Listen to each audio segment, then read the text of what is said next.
Bea Alonzo super rich businessman ang ipinalit kay Dominic Roque. Tara at pag-usapan natin yan.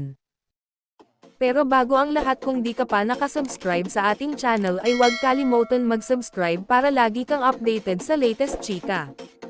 May kapalit na nga ba sa puso ng kapuso actress na si Bea Alonzo ang kanyang ex-fiancé na si Dominic Roque?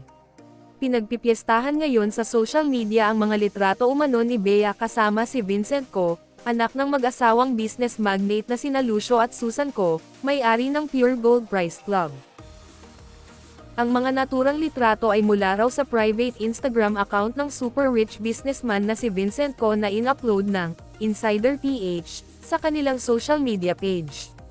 Makikita sa mga nasabing photo si Vincent na nakasuot ng black polo shirt na parang nasa isang beach kasama ang isang girl na long hair at naka-white coat. Parehong nakatalikod ang nasa litrato na magka-holding hands kaya hindi talaga makikilala kung sino sila. Pero base sa mga post ng netizens, na-connect nila ito kay Bea dahil sa OOTD nito habang namamasyal sa Andalusia, Spain. Makikita ang aktres suot ang kanyang beige blazer, black skirt, at white sneakers na parehong-pareho sa OOTD ng babaeng kasama ni Vincent. Idagdag pa ang buhok nito na kapareho rin ng hair na nasa litrato. Sipa ng mga fans ng Kapuso Star, pinusuan din daw ni Bea ang mga sweet photos na ipinost ni Vincent sa kanyang Instagram page.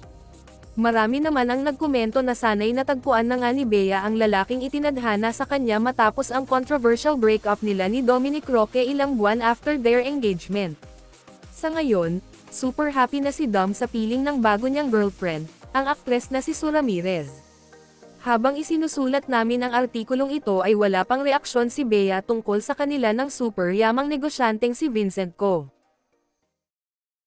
At dyan na po nagtatapos guys, maraming salamat sa inyong panonood.